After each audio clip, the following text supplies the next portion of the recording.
sa lagay ng ating panahon ngayong tanghali po ng November 23, 2024 na kung saan sa ngayon po ay nananatili na walang anumang sama ng panahon sa paligid po ng ating bansa. At base po dito sa wind map, maliban po sa inaasahan na paglakas ng bugso ng amihan sa susunod po ng mga araw, ay wala naman pong malakas na sirkulasyon na namamataan rito na tatawid po dito sa ating bansa hanggang po sa matapos ang buwan na ito ay storm free po tayo. Sa ngayon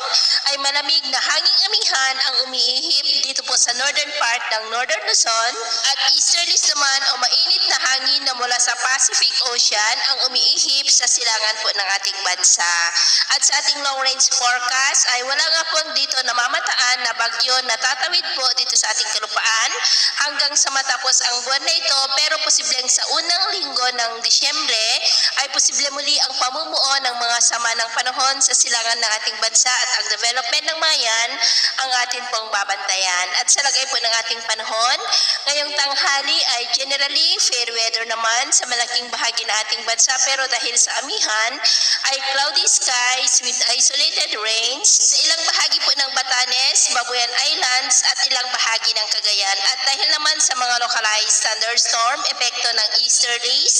ay cloudy skies with isolated rains ilang bahagi po ng Quezon, southern part ng Batangas,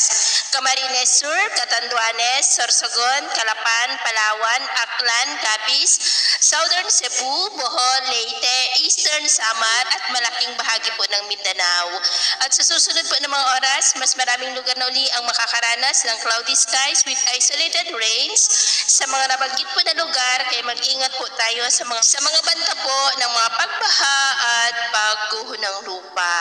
Sa atin naman pong mga baybayin, dahil po sa amihan ay huwag na muna tayong papalaot sa seaboard ng Batanes, Babuyan Islands, seaboard po ng Cagayan, Ilocos Norte, Ilocos Sur, La Union, Pangasinan at kanlurang baybay ng Central Luzon, dahil ang mga alon po dyan ay posibleng aabot hanggang sa 3 to 5 meters height. Kaya hanggat maaari